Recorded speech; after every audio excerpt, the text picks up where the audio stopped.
Kita akan mulai pantun. Pernah pantun toh? Sekarang kita mulai pantun boleh toh? Pantunnya begini. Anak kecil digigit lebah. Saudara dicatat. Oke.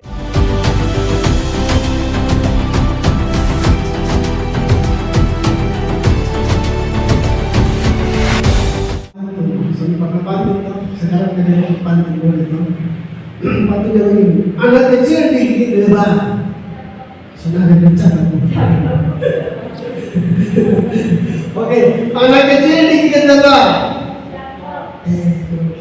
Anak kecil digigit lebah. Akhirnya jatuh lebah. Hidup ini kadang lebah. Ayo bang, jangan menyerah. Amin. Hidup ini kadang lebah, tapi jangan menyerah. Betul maksudnya? Saudara tahu, seluruh tokoh Alkitab itu semua punya masalah. Ini tokoh Alkitab di mana Tuhan memakai mereka dengan kelelahan mereka, dengan masalah mereka. Ayub pernah berkata begini, lebih baik aku mati, lebih baik aku tidak dilahirkan, karena dia mengalami masalah. Betul maksudnya? Daud pun juga depresi. Sekalipun dia menjadi raja, dia menjadi depresi karena tekanan dari rakyatnya, tekanan dari istrinya, tekanan dari keluarga, tekanan dari saudaranya, keluarganya. Dia depresi. Musa pun juga begitu. Memimpin bangsa Israel sudah gampang, bangsa yang besar. Depresi kosong. Depresi. Itu tokoh Alkitab semua. Elias yang bilang, Elias sampai juga depresi. Tokoh Alkitab, tokoh luar biasa, stres karena bangsa Israel penyembah Allah. Dia bilang kepada Tuhan, Tuhan ambilkan nyawaku, lebih baik aku mati karena depresi. Amin. Hidup ini punya masalah, tetapi saya bilang tadi, pantun bilang, sekali kita lelah, kita jangan pernah menyerah. Amin. Sampai di sini lelah, tapi jangan menyerah. Oke, itu adalah gambaran tokoh yang tadi. Saya mengambil satu tokoh, namanya siapa tahu tokoh ini namanya? Dia adalah seorang janda. Dia adalah seorang bangsa kafir. Dia adalah seorang yang mengungut cerai. Dia mengikuti Naomi, mertuanya. Sudah miskin, sudah susah, ditinggal mati oleh suaminya. Sudah ditinggal mati oleh suaminya, ditinggal mati oleh kedua anaknya. Hidup ini menjadi enak, capek. Tapi waktu itu karena bangsa Israel mulai ada peradaban yang mulai baik, maka Naomi harus kembali ke Israel. Siapa yang ikut ke Israel? Ada berapa orang yang ikut ke Israel?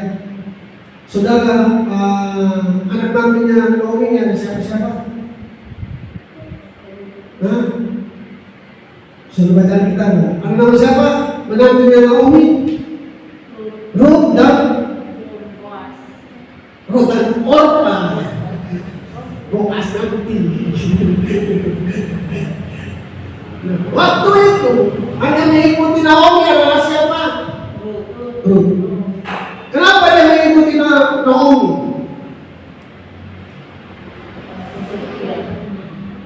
Setia kepada Naomi.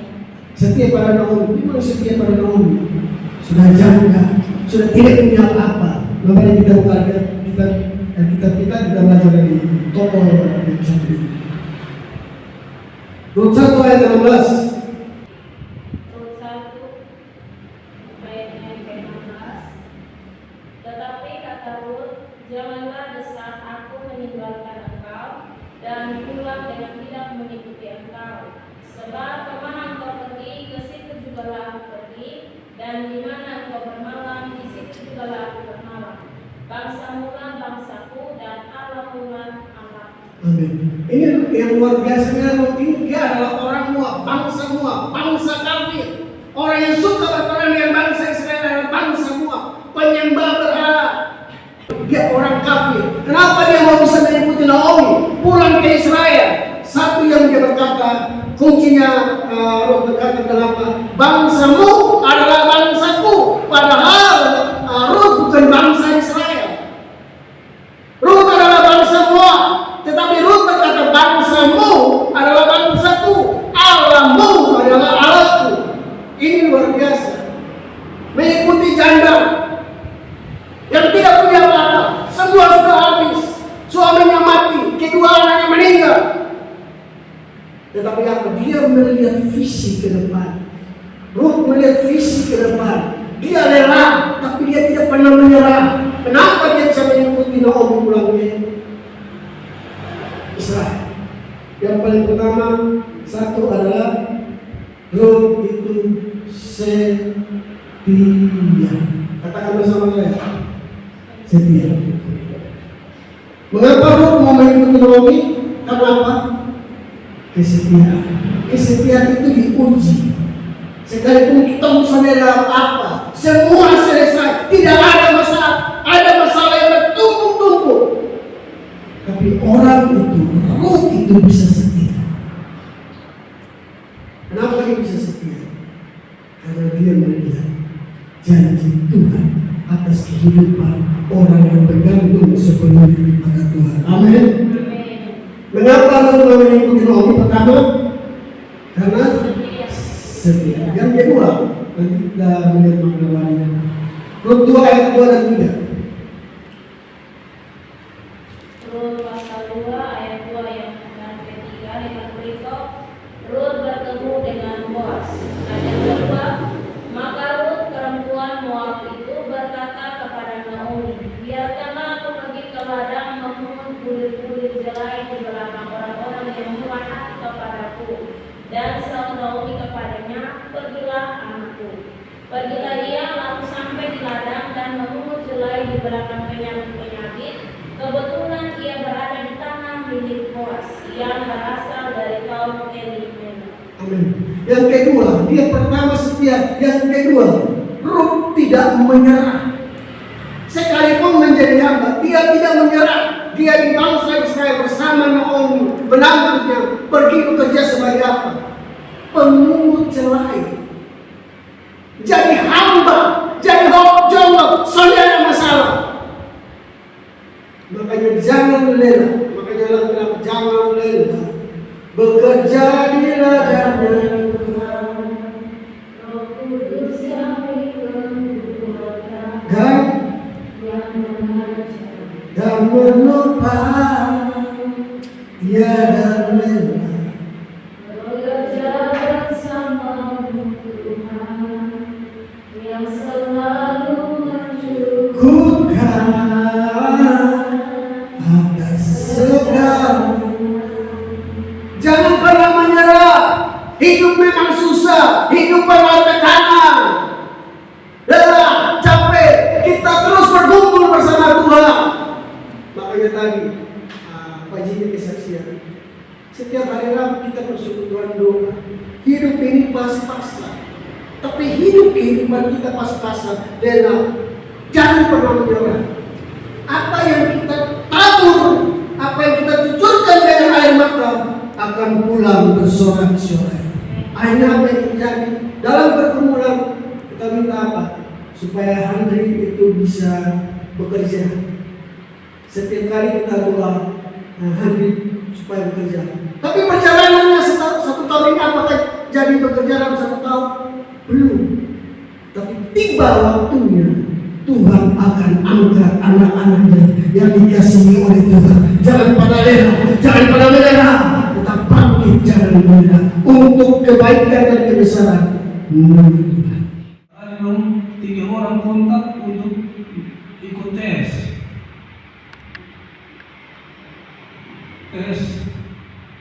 Jadi saya hanya doa saja. Saya bilang kalau memang ini adalah jalan Tuhan, pasti bagus. Jadi hari Rabu kemarin habis persekutuan ternyata membuka di online di nama keluar. Amin. Jadi tinggal ikuti persyaratan selanjutnya. Tapi saya yakin dan percaya kalau kita tetap berharap kepada Tuhan dan mau mengikuti Dia, pasti semua akan tercapai. Amin. Terima kasih saya. Itu sudah dapat saya sendiri. Ibu apa? Jangan menyerah. Sekalipun hamba. Kita melayani misalnya khotbah, misalnya main musik, misalnya main ratu musik. Semua ini sama. Tidak ada lebih. Karena mereka khotbah mereka lebih bagus. No, tidak. Sekali kita punya doa, sekalipun kita jadi sama di mata Tuhan. Lihat saja, Ruth, dia sebagai pemungut cerai. Kasihan sekali, dia tidak pernah menyerah. Dia apa yang Naomi omong, dia ikut. Amin. Ikut saja, ikut tolong Tuhan. Jangan ikut mau-mauan kita. Kita tahu setiap masa pergumulan hidup kita, Tuhan pegang kendali. Tuhan tahu cerita kita punya hidup. Dia tidak pernah terlambat untuk menolong, dia tidak pernah cepat untuk menolong, tapi dia selalu tepat untuk menolong kita. Amin. Jangan menyerah. Seperti contoh Ayub. Coba buka contoh Ayub 23 ayat 10. Flashback kembali kepada Ayub. Ini contoh saja. Kita kembali kepada Ayub 23 ayat 10 coba. Dia tahu jalan hidupku, seandainya dia memuji aku akan timbul seperti emas. Amin. Kalau Tuhan misalnya, contoh kalau Tuhan menguji kita, kita jangan menyerah. Lelah boleh, capek boleh, jangan menyerah. Tapi satu kali ketika kita akan timbul seperti emas, seperti masalah, tekanan kiri kanan, ujian kiri kanan, sampai dikosongkan, sampai mau jadi artis lagi. Artis jangan. Tapi ingat, waktu Tuhan pasti yang terbaik.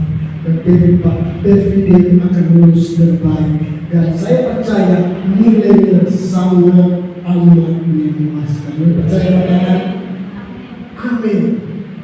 Hidup itu memang lelah. Lihat saja, lelah.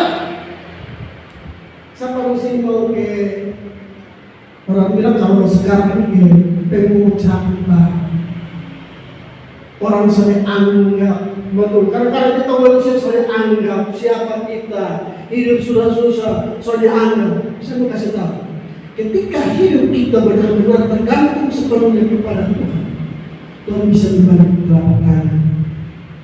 Dia bisa mengangkat dari dasar yang paling jauh, paling rendah. Tuhan bisa mengangkat saudara dan saya. Yang percaya katakan.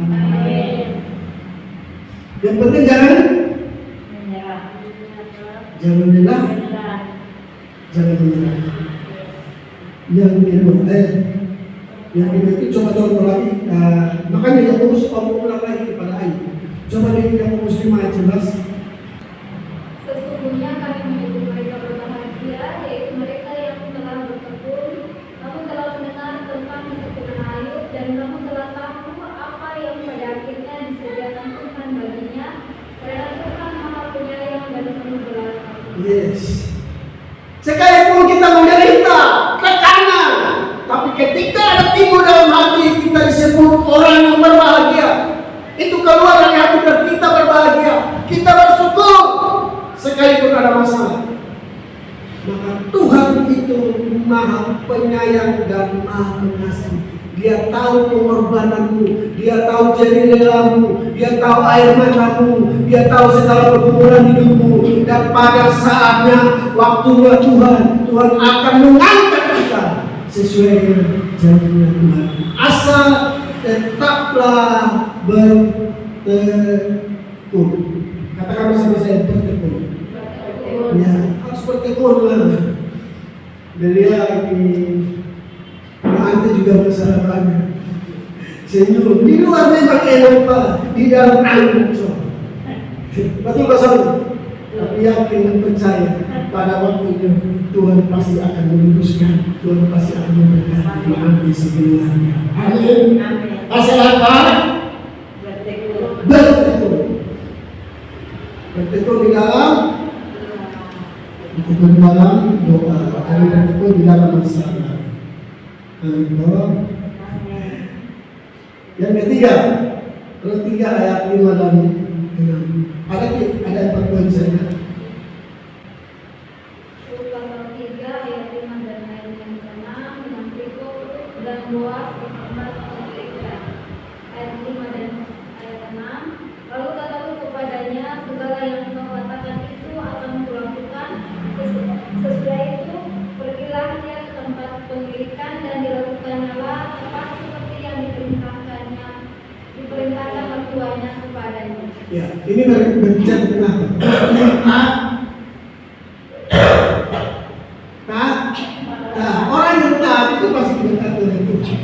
Makanya kalau di dalam Ibrani 12 kalau saya salah oleh sebab itu karena ketidaktaatan satu orang manusia semuanya menjadi berdosa. Ketika kekalahan satu orang itu, semua manusia dibenarkan oleh Tuhan. Maka hidup ini harus taat itu penting. Apakah Ruth berbangga kepada Naomi? Dia tidak mau melakukan apa yang Naomi perintahkan. Dia menjalankan apa yang Naomi ngomong, bicara, pergilah ke Boas. Perhatikanlah dia, tidak ada kaca lain, sekalipun dia hamba. Kita ini hamba, itulah apa yang Tuhan. Tahu arti nama Boas? Tahu arti nama Boas? Boas artinya penyelamat. Tahu arti nama Ruth? Ruth artinya yang disayang. Ruth artinya yang dicintai, yang disayangi. Boas artinya penyelamat. Makanya gambaran Boas itu gambaran Kristus yang menyelamatkan. Ketika tiga ini dijalankan oleh Ruth, yang pertama dia setia, yang kedua tidak menyerah sekalipun jadi hamba, yang ketiga taat, maka keempat Ruth dapat berkat. Apa? Berkat. Seorang pemungut lain, seorang bangsa asing, seorang kafir, seorang janda dalam 1 tahun mengikuti apa yang mau Tuhan kerjakan dalam hidupnya. 1 tahun waktu itu Ruth menjadi jurita. Romeo dan Julia. Ruth jadi apa? Permaisurinya siapa? Boas. Coba ayat yang Ruth 4 ayat 13-14. Ruth 4 ayat 13-14. Ruth pasal 4 ayat 13 dan 14. Lalu Boas mengambil Ruth dan perempuan itu menjadi istrinya dan dihampirinya oleh dia. Maka atas karunia Tuhan perempuan itu mengandung, lalu melahirkan seorang anak laki-laki. Sebab itu perempuan berkata kepada Naomi, terpujilah Tuhan yang telah rela menolong engkau pada hari ini dengan seorang penebus, termasyhurlah kiranya nama anak itu di Israel. Amin. Seluruh apa yang menjadi persoalan hidup Naomi dan Ruth, maka endingnya, terakhirnya mengikuti kemauan Tuhan, mengikuti apa yang Tuhan mau. Terakhir Ruth menjadi permaisurinya Boas dan dia melahirkan anaknya bernama siapa? Obed melahirkan siapa? Isai melahirkan siapa? Daud. Dia Raja Israel, Raja kedua, Raja yang lebih besar. Dari keturunan siapa? Dari keturunan Boaz dan Ruth. Bangsa tua, bangsa kafir yang tidak disukai bangsa Israel. Tetapi generasinya dari mana? Dari bangsa kafir. Sekalipun kita punya masalah, punya tekanan dalam hidup, jangan pernah menyerah. Satu, kita tetap setia kepada Tuhan. Yang kedua, kita jangan menyerah. Yang ketiga, kita harus taat sama dengan hukum. Maka yang keempat, kita mendapatkan hasil yang apa? Berkah. Siapa mau diberkati oleh Tuhan? Semua mau diberkati oleh Tuhan.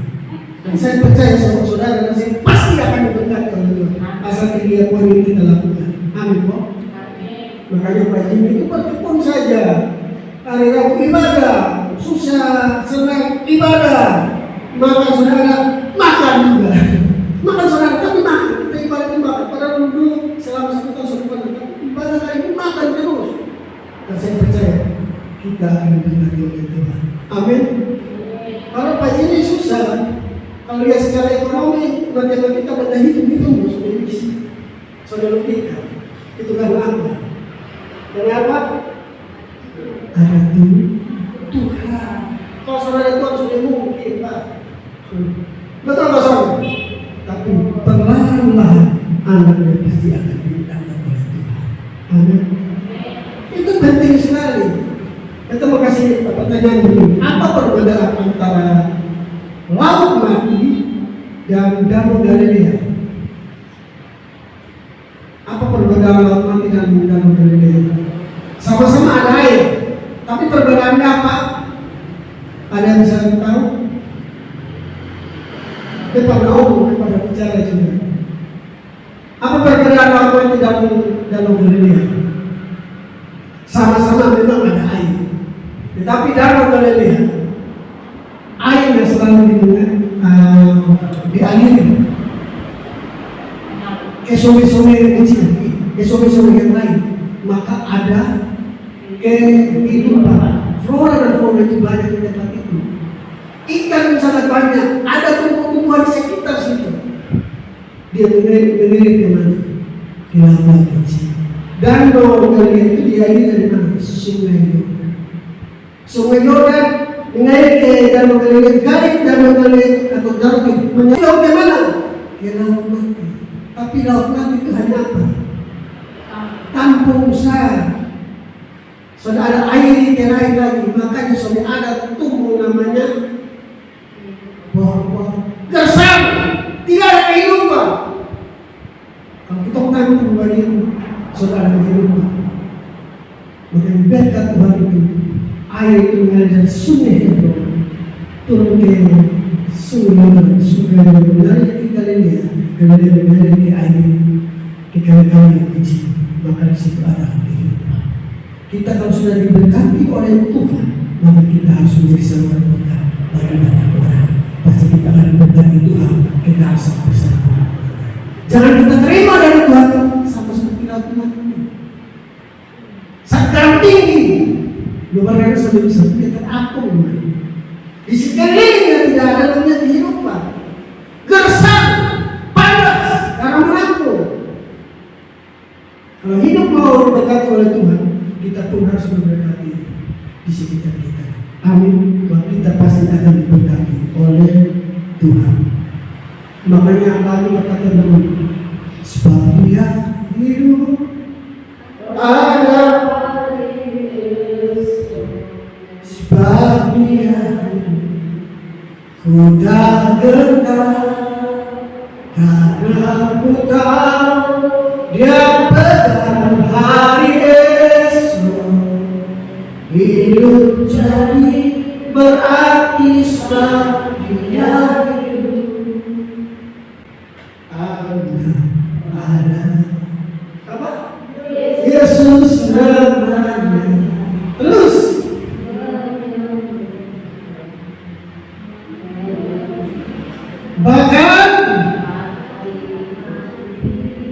tebus dosaku, buktikan dia hidup. sebab dia hidup, ada hari esok. Dia mati bangkit untuk kita, karena dia tahu kita pun hari depan ada hari esok. Kita menjadikan jalan yang tidak pernah tergoyahkan. Itu kerajaan surga. Itu berkat yang besar yang Tuhan janjikan kepada hidup kita. Karena di dunia ini semuanya tergoncangkan. Di atas lagi semua tergoncangkan. Semua akan berlalu. Berkat yang terbesar dalam hidup kita adalah kerajaan surga. Amin. Itulah berkat yang sebenarnya kita nanti-nantikan, Pak. Biar di dunia menderita, asal di surga jangan menderita. Di dunia jangan menderita, di surga pun tidak boleh menderita. Amin. Makanya jangan menyerah. Tetap teguh, tetap setia. Taatlah kepada Tuhan. Maka semua apa yang kita minta, kita pergunakan, semua pasti Tuhan akan menjawabnya sesuai kehendaknya Tuhan. Makanya bilang pada nama itu pendapat dalam terakhir. Sampai 26 ayat-ayat penutup untuk merengkuhkan semua dari 30 tadi. Ulangan 6 ayat 24. Ini doa mereka. Ucapan mereka Tuhan. Tuhan berkata engkau dan melindungi engkau. Tuhan mengenai engkau dengan wajahnya dan memberi engkau kasih karunia. Tuhan mengharapkan wajahnya kepadamu dan memberi engkau damai sejahtera. Jadi ketika kita kenapa harus diberdoa ke Israel? Karena satu, dia setia. Kedua, tidak menyerah.